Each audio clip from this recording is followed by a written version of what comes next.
Penunjukan Xabi Alonso sebagai pelatih Real Madrid awalnya merupakan penunjukan yang ambisius. Pelatih asal Spanyol itu bahkan masih mendapat dukungan manajemen Madrid dan tidak akan dipecat kendati banyak rumor berseliweran di media. Namun pada akhirnya Xabi menyerah dengan sendirinya. Kedatangan Xabi awalnya diprediksi bakal jadi kebangkitan Madrid mengingat visinya sebagai pelatih yang modern ditunjang dengan rekor cukup bagus. Namun Xabi justru kena mental sendiri setelah melihat kondisi di Real Madrid. Bagaimana kronologi mundurnya Xabi Alonso dari kursi kepelatihan Los Blancos? Starting Eleven Moment kali ini akan mengulas bagaimana Xabi Alonso kena mental sendiri di Madrid hingga berakhir dengan pengunduran dirinya sendiri. Simak kronologinya berikut ini.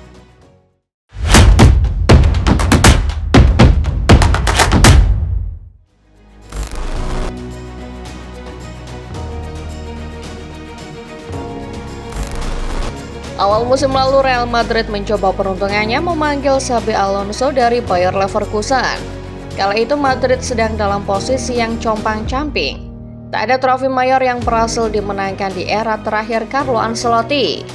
Madrid pun memilih mengikuti tren merekrut pelatih muda seperti banyak raksasa Eropa lainnya.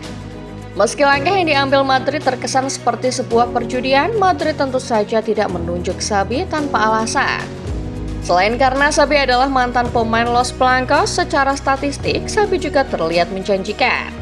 Di tangannya lah Bayer Leverkusen berhasil mengakhiri catatan 0 trofi Bundesliga dengan cara mengesankan.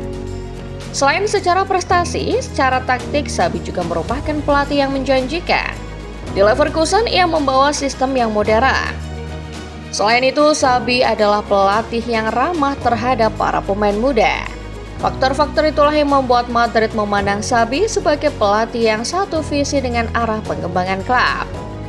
Banyak orang tentu saja menyambut positif kedatangan Xabi Alonso ke Santiago Bernabeu. Masih muda, punya visi modern dan trofi untuk dibanggakan. Namun banyak juga yang melihat bahwa kedatangan Xabi ke Madrid adalah sebuah uji coba untung-untungan. Xabi juga mungkin tak tahu tantangan sebesar apa yang menanti di depannya.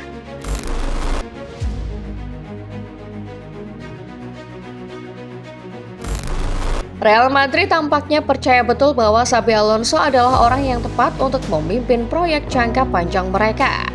Oleh karena itu, klub memberi kepercayaan penuh terhadap ex-pemain timnas Spanyol tersebut. Bahkan ketika spekulasi pemecatannya mulai berseliweran, Madrid tetap menyatakan dukungan. Meski begitu, situasi Xabi Alonso di Real Madrid sejatinya tidak adem ayem. Oktober lalu, pasca kemenangan di laga El Clasico jilid pertama, Xabi sudah diguncang isu ruang ganti. Rumor dari berbagai sumber mengatakan bahwa pelatih asal Spanyol itu mulai tak dihargai para bintang Real Madrid. Rumor itu sempat mereda dan bahkan dikira cuma isu semata. Namun secara perlahan masalah ruang ganti itu akhirnya menjadi kenyataan. Tepat setelah kekalahan Real Madrid atas Barcelona di final Supercopa de España, berita mengejutkan datang.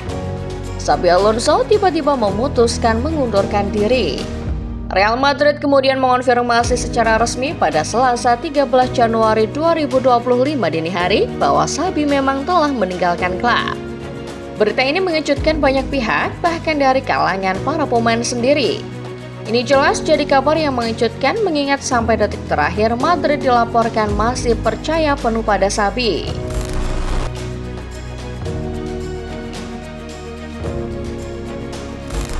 Bersamaan dengan konfirmasi resmi klub, muncul banyak laporan yang mengungkap penyebab utama mundurnya Xabi.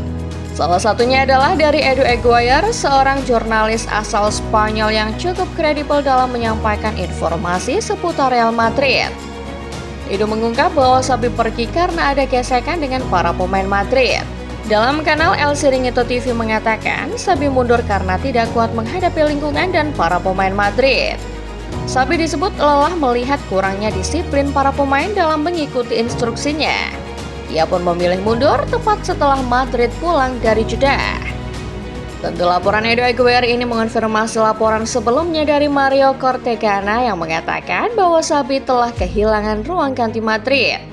Cortegana kala itu melaporkan para pemain senior Madrid tidak suka dengan cara melatih Xabi.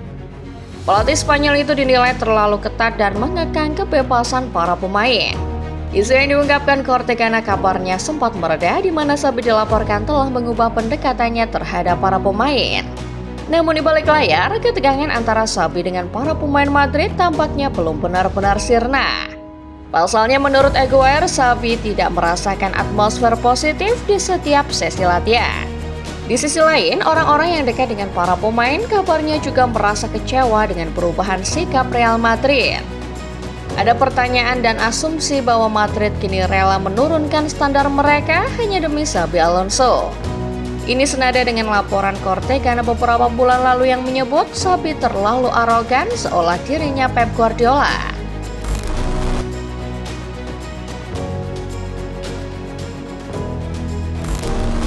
Ya, memang tak bisa disangkal bahwa di balik kepergian Xabi Alonso ada andil besar dari para pemain. Namun apabila melihat sejarah, masalah ego dan ruang ganti sejatinya sudah menjadi hal yang wajar buat klub sebesar Real Madrid.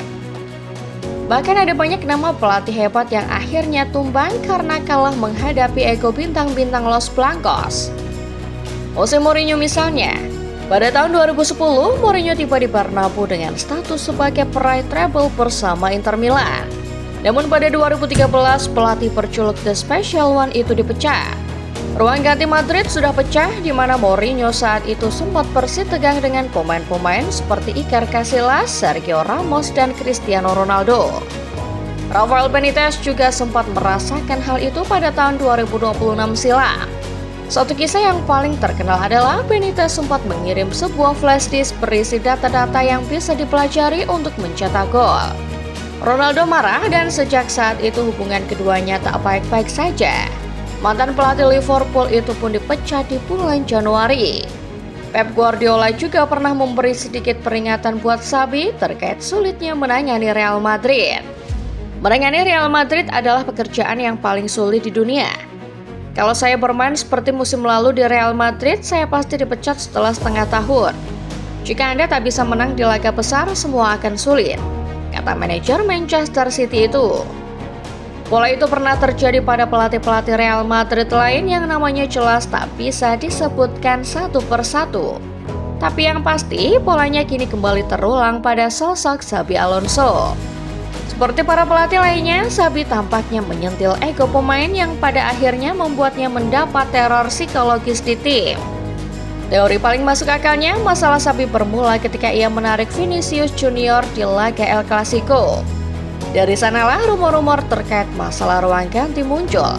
Seperti kasus Ronaldo dan Benitez, mungkin itulah yang memantik masalah lebih besar, seperti menyiram bensin ke percikan api kecil.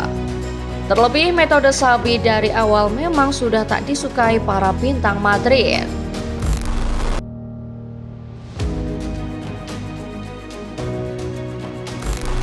Pada akhirnya, Xabi Alonso memilih menyerahkan jabatannya daripada harus berlama-lama menghadapi ego para pemain Real Madrid. Kepentingan Xabi memberi gambaran jelas bahwa melatih Real Madrid bukan cuma soal persiapan taktik. Menanggapi klub sebesar Madrid juga butuh persiapan mental yang sangat matang. Apabila merujuk 1 hingga 2 dekade ke belakang, mungkin hanya Zinedine Zidane dan Carlo Ancelotti lah yang bisa dikatakan benar-benar mampu memenangkan ruang ganti Real Madrid. Trofi berbicara, dua pelatih ini adalah sosok yang membawa 6 gelar UCL ke Bernabeu, mengakhiri paceklik gelar tersebut sejak Vicente Del Bosque pada tahun 2002. Secara taktik, Xabi tidak perlu diragukan. Visi dan ide permainan yang ia bawa terbukti bisa melahirkan gelar juara di Bayer Leverkusen. Namun, melatih Real Madrid bukan sekedar perkara jago taktik. Perlu kemampuan manajerial tingkat tinggi yang mungkin hanya dikuasai segelintir orang, termasuk Ancelotti dan Zidane. Lantas, apakah ini berarti Xabi adalah pelatih yang buruk? Tidak bisa disebut demikian juga. Xabi mungkin masih butuh lebih banyak jam terbang untuk menyadari bahwa melatih bukan cuma soal taktik, tapi juga soal kemampuan manajemen tim. Seiring waktu, ia mungkin akan lebih matang dan bisa mengendalikan ego para pemain. Atau barangkali Real Madrid dan Xabi Alonso memang tidak ditakdirkan berjodoh sebagai klub dan pelatih. Xabi mungkin punya karakter mirip Pep Guardiola, disiplin taktik tinggi, serta lebih mengandalkan teamwork. Sementara Real Madrid lebih cocok dengan tipe seperti Ancelotti yang tidak muluk-muluk soal taktik serta bisa mengayomi pemain seperti anak sendiri. Itulah dia Football Lovers, bahasan mengenai kepergian Xabi Alonso dan hal-hal yang membuatnya akhirnya kena mental sendiri melatih Real Madrid. Lalu bagaimana menurut kalian sendiri? Apakah Xabi sebetulnya belum siap? Atau karakternya memang tidak cocok buat klub seperti Real Madrid? Tulis opini kalian di bawah ya. Like video ini kalau kalian suka. Jangan lupa subscribe lalu nyalakan notifikasinya, supaya kalian gak ketinggalan bahasan-bahasan menarik dan terupdate seputar sepak bola lainnya dari Starting 11 Moment. Terima kasih dan sampai jumpa di video berikutnya.